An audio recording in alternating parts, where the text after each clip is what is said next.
Hi!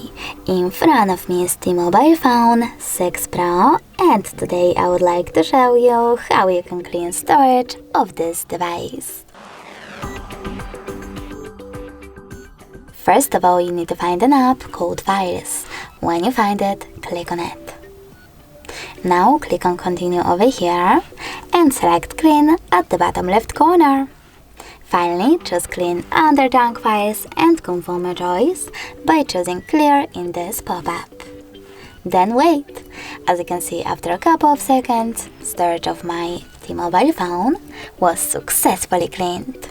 Thanks so much for watching. If you enjoyed this video, leave a like, comment, and definitely subscribe.